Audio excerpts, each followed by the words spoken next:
A Northwest doubleheader on tonight's Match of the Day, featuring a Manchester derby and champions Liverpool's trip to Burnley. We'll also bring you August Goal of the Month. And I'm joined in the studio by Danny Murphy and Theo Walcott. We're going to start with the 197th Manchester derby. Before kick-off, City remembered one of their most loved fans, boxer Ricky Hatton, whose death was announced earlier today. Guy Mowbray was at the Etihad. More special, say what you want. Of course, a game is a game, but we know how much it means for the fans. I'm a fan myself, so I know how much it means to win these games. It means a bit more. It's a bit more special. So fantastic. I'm happy. Erling his commitment this season is unbelievable. His physicality is so strong. He scored 2 goals. He missed another one clear. And in 2 games, 7 goals is not bad. And I must ask you, on this sad day ultimately, about Ricky Hatton, Pep. He's so sad. He's really, really sad. And of course, on behalf of Man City, because I know how close he was, how big fan, how he's been incredible love, how big world champion from boxing. I would like to send the comfort for, I'm pretty sure, tough moments. We suffer goals that is clearly we can do better. The first one, he is in the middle of 4 guys. And we can be more aggressive in that moment because we were near the ball. The second goal, we want to recover the ball so fast that in the throw-in they have a 1-against-1. The third goal, lack of quality in the connection. People doesn't know who is going to the ball, and then the guy is free to score. So these details we can work, but then in these kind of games we need to be perfect. Our players have a lot of pride, and they want to try to do it better in a special day. So make after the game, I will walk in front of the fans and see their faces, how happy they were alongside to us. That is what our job is. So privileged. It's no surprise, Theo, that Erling Haaland scored in a Manchester derby. He has a fantastic record. But in terms of his performance, is that about as complete a performance as you've seen from him? It is. We talk about a lot of the number 9s across world football at this moment in time, but for me, there's only one that stands out because he always plays to his strengths. And Erling Haaland today, complete performance. You know, we talk about Erling Haaland at times in matches when he actually doesn't get involved in the game, but what I really liked about Haaland was his start. He just showed that, De Ligt, you're going to be in a fight today. Not just him, but Luke Shaw the same, but just nudges him there, and straight away you know you're in for a game when you're against Erling Haaland. And obviously a lot happens, but Doku and Foden were excellent today. It helped out with his game, but this is what you expect from Erling Haaland early on. He was coming deep, he was showing his power, his presence. He's, like Pep was just saying there, physicality at this moment in time for me, he's in probably the best shape he could be right now. Maybe just a short there of his touch, but look, not just that, I talk about complete players. He's a player, he's a winner. He wants to help his team in this situation as well, where we talk about the best finishers in the world, but he's back here defending for his team. In the Man United derby, he knows how important it is for the squad right now. And you see here, he's heading it, but he's getting up. And I love this. This is what Erling Haaland's all about now. Where he always occupies the centre-half in these positions, and he just feeds off it. It was early on in the season, he always does this, but just to finish, you expect it now. You always expect these finishes. And it's the strength and the power, and he always finds a weakness in any team. And Luke Shaw was that weakness today. And that goal showed it for me. This one here was probably shocked a lot of people, me included, to be fair. Danny, we actually said maybe he should have scored this one, but look, you can have that. We can give him that opportunity. But this is what I was saying about coming deep and being involved in the game, a bit different. Again, he just nudges Luke Shaw there. That shows the weakness in the team, but causing it deep, and he can do this other side of it as well by when you're having someone like Reinders making deep runs, it can really affect Man City in a different way. But what I really like here is that it's the last finish, because this is all what we see. We talk about forwards having a picture in your head before you finish, and he already knows where he's going to go. And it's one of those where you overthink things. He's not an overthinker as a forward. He's one of the best. And what I like about this finish is the third touch. It's out of his feet. He knows exactly what he's doing. A little look. And for me, complete forward position today. Incredible. And you look at his touches in the map, particularly in the box, compared to Šeško right now. None for Šeško. So for me, he's got to look at Erling Haaland, look at his attributes and his physicality, like Pep was saying, and he needs more of that. But that just shows for me, Šeško needs to learn a lot from him. But 11 goals as well in 6 games. I know, of course, it was against Moldova, but however, they all count. So for me, Erling Haaland, it's moment Well, of time. Erling Haaland will definitely be counting them. Yes. And he'll be counting his goals in Manchester derbies as well, because since he joined Manchester City, there have been 8 goals in Manchester derbies. In that same time, Manchester United as a team have managed 8 goals from 38 different players. But the other player on that list that was playing today was Phil Foden. He's got 7. He's not too far behind Haaland. He loves a Manchester derby. And how important was he in today's win for City? He was outstanding, and I think irrelevant of your allegiances, if you love watching creative football, Foden at his best is a real joy to watch. He was growing in confidence, especially after the goal, the flicks, the tricks, the awareness, playing in his favourite position where he could float about and make things happen. I don't know why he didn't hit the heights last season, maybe lost a bit of confidence, maybe some injuries, competition for places. All these things can factor in for a young player. But today he got the opportunity. There's been injuries for Marmoush and Turkey, and he's grasped it with both hands. And when he plays like that, he makes the decision easy for Pep. And it's great to see. I'm pleased for him.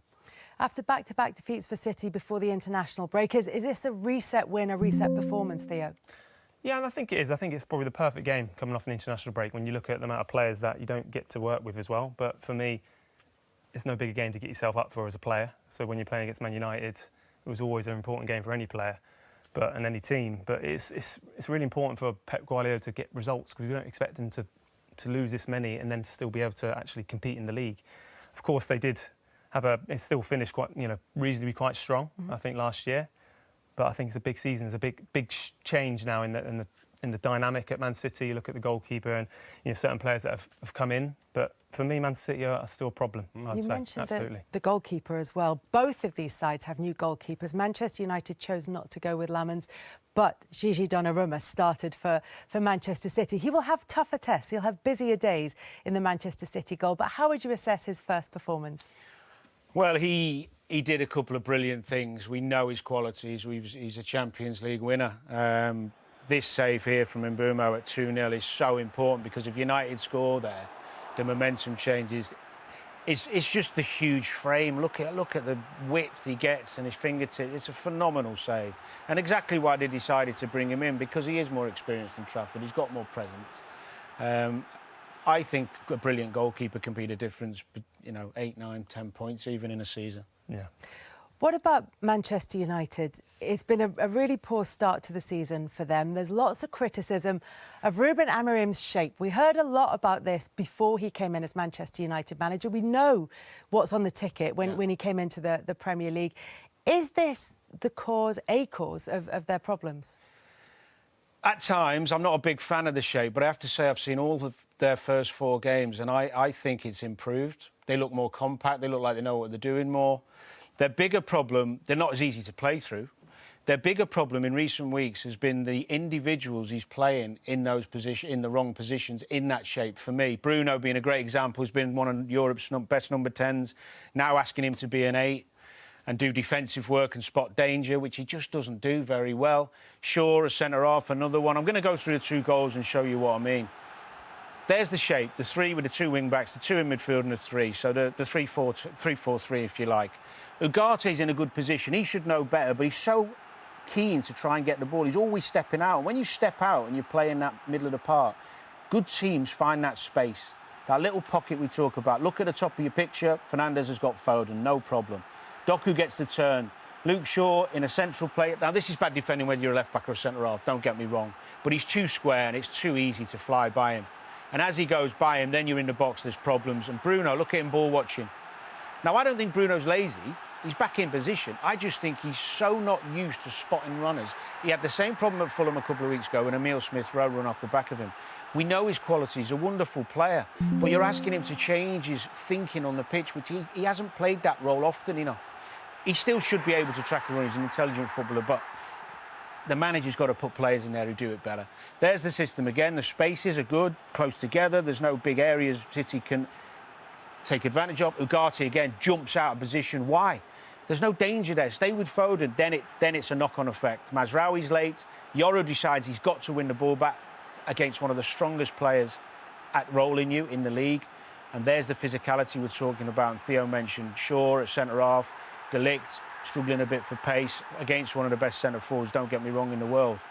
But Amorim, if he wants to play that system, can't put round pegs in square holes. You've got to have players who understand the role. If you are a holding midfielder in that system, you've got to track runners and you've got to spot danger. And we know Bruno's better in forward position. So the manager has to take some responsibility. But in terms of just blaming the system, no. I think the people playing in the system, Palace play it well. They're a more pragmatic side than United, granted. But I think you pick players in those positions that can do the job. Don't shoehorn them in. How is it when a manager comes in with a very, very distinct philosophy and tries to put players in those positions when it's not necessarily playing to their strengths, Theo? Yeah, no, I can really relate. When I was asked to do something that I mean, I could try and do it, but you're talking about my profile player coming into the number 10 into the pockets and then backed against the play, and that's not my game. But I'll do it for you, and that's the issue now. What Danny was saying about managers and systems. You put in personnel just so they could fit it, but you're actually forgetting about their strengths. And we talk about obviously my strength was always pace, but why would you want me in the number 10 position? It's like, Danny, would you have yourself making those runs in behind? You're just not going to do it. So why ask players to do things that they can't? But it's not saying they can't do it. It's just an issue right now at the moment in time for Man United. It's not clicking for them. Danny's face suggests that maybe he thinks he can. Got a bit of pace. Impressive. The second goal in the moment of the game that we are pressing City. We suffer a goal in the throw-in when we want to recover the ball instead of covering the space and then to win the ball. We let two players of City 1 against 1. The approach that we had in that play we can avoid and we can close our goal. And then the third goal, Haaland has all the space, a confusion with our players, and then he has all the space to play. So in these moments, I felt that if you look at the goals, there are that moments we could avoid. And that is the key of the games, is to take advantage of these moments. And they took it, and not in us, in transitions.